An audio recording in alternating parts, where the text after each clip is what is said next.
Miami,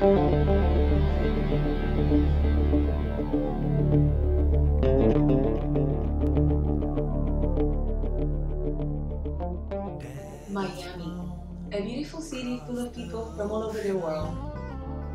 They all enhance our culture with different habits, languages, foods, and lifestyles. But there's also the issue of what is legal or not. We see a high incidence of people being arrested for simple crimes which may not be considered serious. For instance, hitting a child in their native country. Here might be considered domestic violence against a child or child abuse. And if they are residents or they're trying to become legal residents in this country, then that can be an issue. That could be a deportable offense.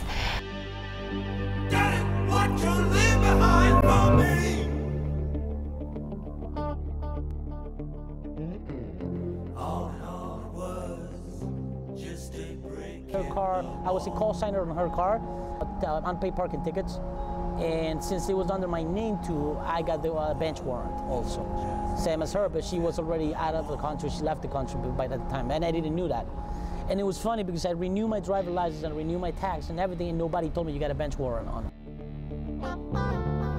While some crimes like prostitution, driving under the influence, or DUI, battery, or bribe might be legal in their countries, in the United States, they are not.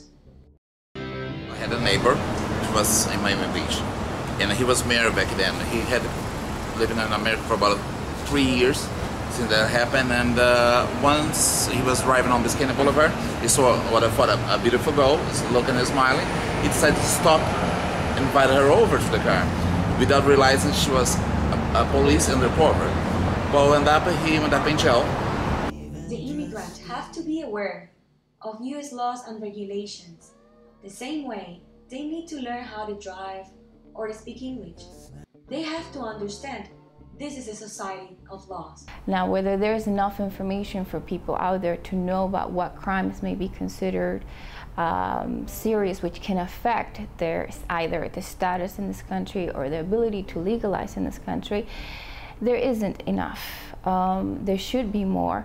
The problem is that immigrants come with their own prejudices, but the worst is they think the legal system works the same way as in their countries of origin. What they don't really know is that they can easily end up in jail and even being deported. A guide to basic civic interactions and police standard procedures could be really appreciated. After all, we might need some education.